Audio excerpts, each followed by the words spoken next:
মধ্যে পইরা গেছে। অথচ নামাজের মধ্যে দাঁড়াইলে আল্লাহ তাআলার সাথে সাক্ষাৎ হয়। নামাজের মধ্যে দাঁড়াইলে আল্লাহ তাআলার সাথে সাক্ষাৎ হয়।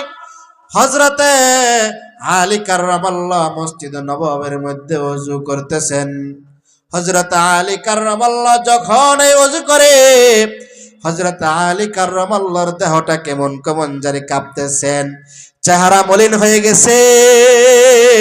পাশে একজন সাহাবী ডাক দিয়া বলে, ও গো আলী, তোমার বিবি সাহেব কি হযরতে ফাতেমা কি অসুস্থ? বলে না না। হাসান হুসাইন কি অসুস্থ? বলে না না। তুমি কি অসুস্থ? বলে না না।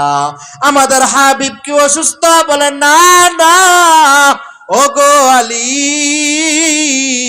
যুদ্ধের ময়দানে কি সাহাবায়ে কেরাম হেরে গেছে নাকি? কোন সাহাবী কি শহীদ হইছেনি? কোন যুদ্ধের ময়দানে গিয়া মুহাম্মদের কোন দল কি বিপদের সম্মুখীন হইছেনি? বলে না না। ওই সাহাবী ডাক দিয়া বলে, ওগো আলী, ফাতেমার শরীর ভালো, হাসান হুসাইন তেমন কিছু হয় নাই, মুহাম্মদের কোনো কিছু হয় নাই, মুসলমানদের যুদ্ধের ময়দানে কোনো কিছু হয় নাই, কোনো সমস্যার সম্মুখীন হয় নাই। আপনার শরীর ভালো।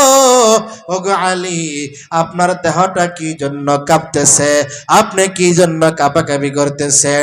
আপনার চেহারা কি জন্য মলিন হয়ে গেছে? আপনার চক্ষুগুলা কেমন কেমন জানি লাল হয়ে গেছে? হযরত আলী কাররামাল্লাহ জবাব দেয় না। এই মনে মুহূর্তে হযরত আলীকে বারবার ডিস্টার্ব করতেছে। ওগো আলী,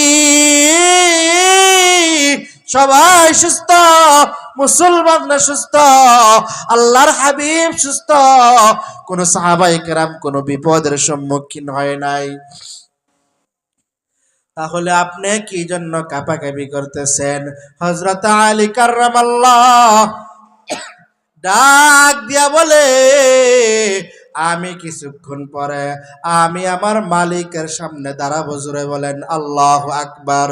লা ইলাহা ইল্লাল্লাহ। জোরে লা, সবাই লা ইলাহা ইল্লাল্লাহ।